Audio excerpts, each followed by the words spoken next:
But going from the Deflategate, you know, this he mentioned something about the Rams earlier, I think. Oh my God. And I think we beat the reigning NFC champion Seattle Seahawks on Sunday, Mm. 34-31. Uh, Right. Well, I saw it was so funny. So I was like, hmm, they gave up an easy touchdown when this man Deion Bailey Deion slipped Bailey up. got Oh my burnt God. by Lance Kendricks. He Got couldn't burnt. keep up. That Yeah. man slipped and fell to his But embarrassment you want to know why Deion Bailey was there in the first place? because Kam Chancellor wasn't there. And you see, the whole thing with Kam Chancellor, he's holding out because he wants a new contract. He wants more guarantee money. He wants more money. that man wants bread. Yeah, right now he's at like $8.1 million. He wants 900K more. Yeah, you know what I'm saying. He wants about 900,000, 1 million 9 more. million. He thinks he should be at 10 million, but this, he's willing to trying to compromise negotiate to at 9 9 million. But the Seahawks are like, no, we want to keep you at 8.1 million because the Seahawks are doing that little low ball and stuff, or they give him some money now. But when as the cap goes up, that money that he's getting now will be like chump change in about a few So years. he can't get, yeah. So they're trying to lock him up now for that cheap price. So in a few years, that money, they still have a lot of cap to get other players. But the thing is, he's like, man, I'm the best. I'm one of the best safeties in the league. Like I deserve, the money I deserve. And he's asking for 900,000, 1 million more. So what do you think, Khaled, about he did kind of prove the fact that he is, a premier safety. Mm-hmm. Because looking at Deion Bailey, he giving up that easy touchdown for the Rams to go into overtime to take it. Mm-hmm. They should just give this man his money. Yeah, they should just give him his money because if y'all don't have that defensive safety, that presence, like that real all-star safety, yeah, you're gonna miss passes like that. It's hard to give out money when you just gave Russell Wilson that contract though. It's hard to just be like, you can just take this money too, and this one can take this money too. Like it's hard to keep a whole team together, like how they're trying to do. Yeah. So I mean, I see why the Seahawks are holding out. They're like, no, we want to keep this team together in the long run. You need to take this. We don't want to lose any pieces anymore that we already lost. I mean, they just lost a piece though. Take this little change right here. Kam Chancellor. And go on. What you need all this extra money for anyway? Well, but the thing is, I understand it's a business thing on the Seahawks part, but here's the thing, like he's getting paid. His job every day is to go out there and pretty much put his body out on the line every day. And these contracts aren't guaranteed. So it's like until the management's trying to tell these guys, oh, you should be able to reason with us and take a salary pay cut at this much money when he he doesn't know his career is guaranteed the next game. You know what I'm saying? So he's going out there throwing his body around. That's why everybody's always scared to throw against the middle against the Seahawks because Kam Chancellor's back there, Earl Thomas, and Kam Chancellor's the leader of the defense. So y'all can't give the offense so much.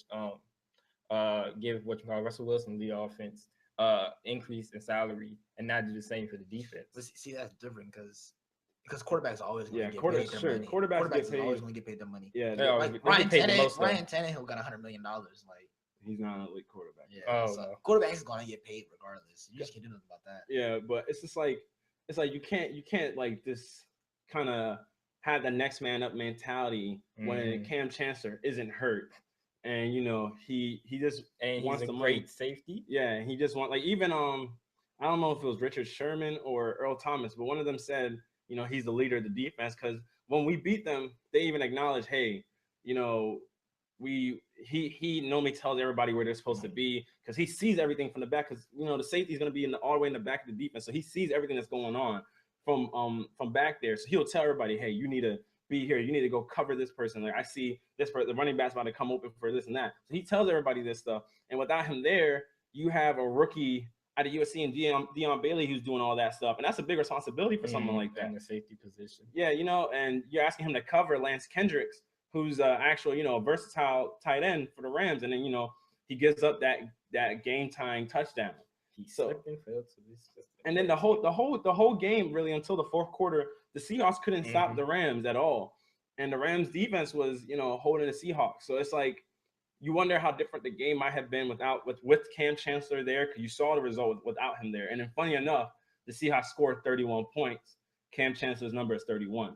So, it's just like one of those conspiracy. It's one of those. It just Kam Chancellor said it.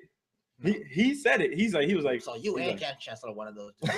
Hey, I'm not against a man getting his money. I'm not against. Yeah, I'm give not this against man it. his We're not money. talking about the money now. We're talking about this 31 points, 31. Kam Chancellor. Yeah, because he give his money.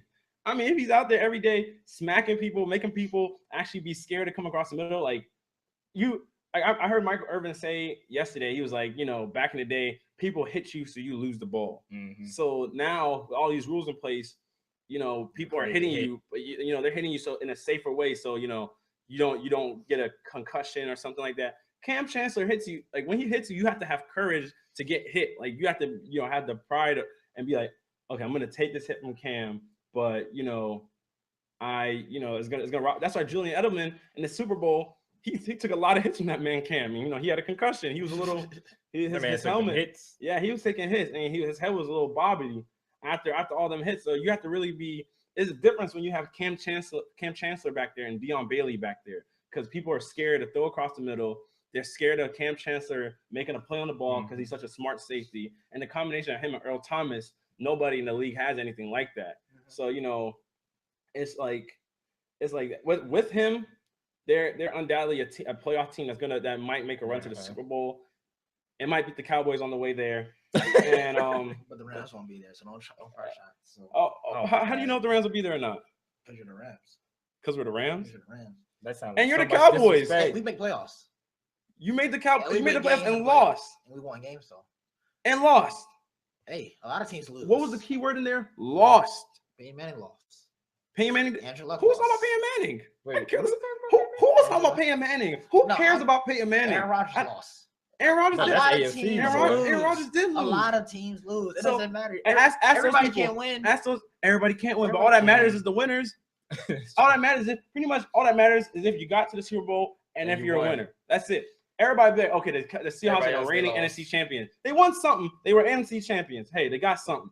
But everybody else is just losers. I mean, at the end of the day, Richard Sherman is going to be like, I'd rather have a ring than this stupid NFC championship thingy. Mm-hmm. So, I mean, at the end of the day, everybody's loser. So, regardless, if you lost in the playoffs and I didn't get into the playoffs, at the end of the day, neither team is winning the Super Bowl. But they get paid more money than y'all get paid because they're still playing games.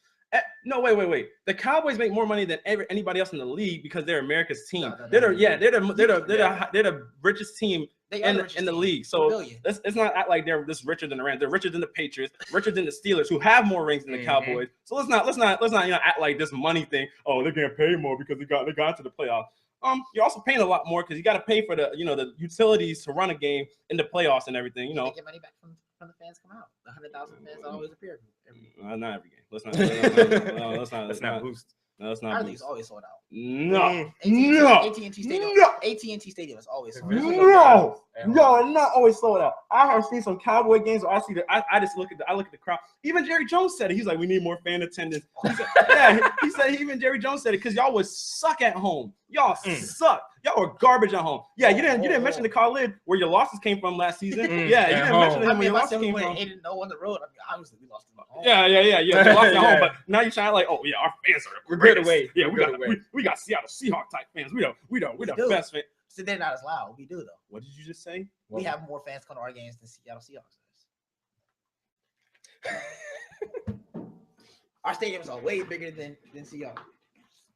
All right, guess I'm taking the lead seat then. Goodbye. Because you just can't face the fact that the Cowboys bring in more fans than the Seahawks do. Whoa. So, you talk about a championship team bringing more fans. I mean, bringing in less fans than the Cowboys. My man is walking down the hall. This man did walk down. That's the whole studio. He is hurt. So, I guess the show must go on. But yeah, I'm talking, you know what I'm saying? Even though they're a Super Bowl team, I still think we're bringing more fans. Our stadium is way bigger than the Seattle Seahawks stadium is.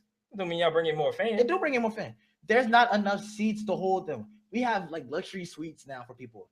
We have 20,000 people who don't have seats now. But y'all need more fans to come to the game. No. We don't need more fans.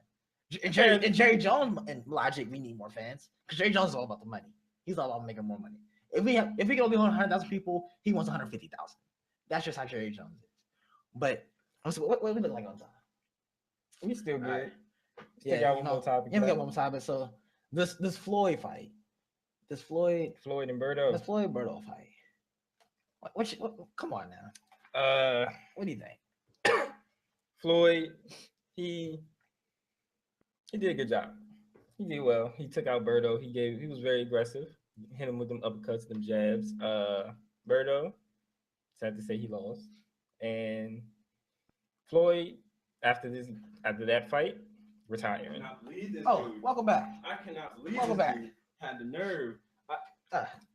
Bro, did you get something to drink or something? Yeah, he went to Subway, got some cookies and everything. I gotta go pray for his soul. So He I mean, legit walked out there and prayed for him. Floyd shouldn't have picked that fight. Too a little bit.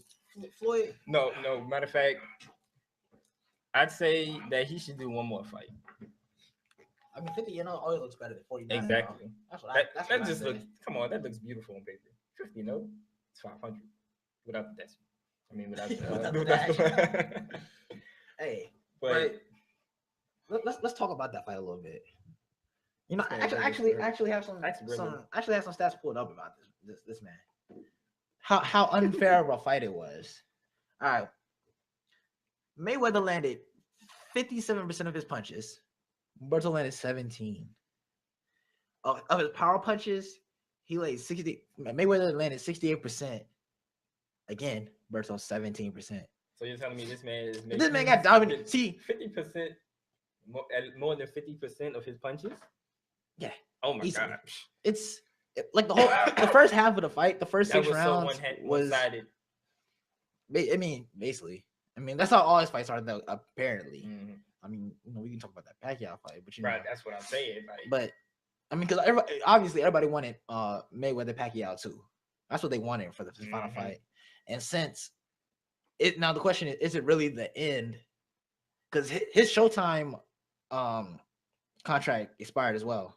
And is it Showtime, right? Or is it HBO? Showtime? Mm-hmm. Yeah, that expired at the end of his fight as well.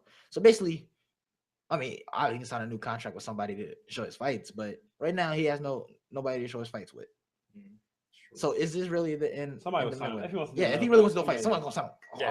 Somebody gonna pay for him, sign him on to do a fight. But if he wants the money, which Floyd Mayweather and his ego, he wants the money. He just needs to finish his. That's not how you end your career. You don't want to end your career easy fight like that. Fighting Andre Berto. Like, see, give it another Pacquiao. You want to know how bad it was? The dude in the fan screen. What are those? Oh, yeah. He stopped in the middle of the fight and answered the dude.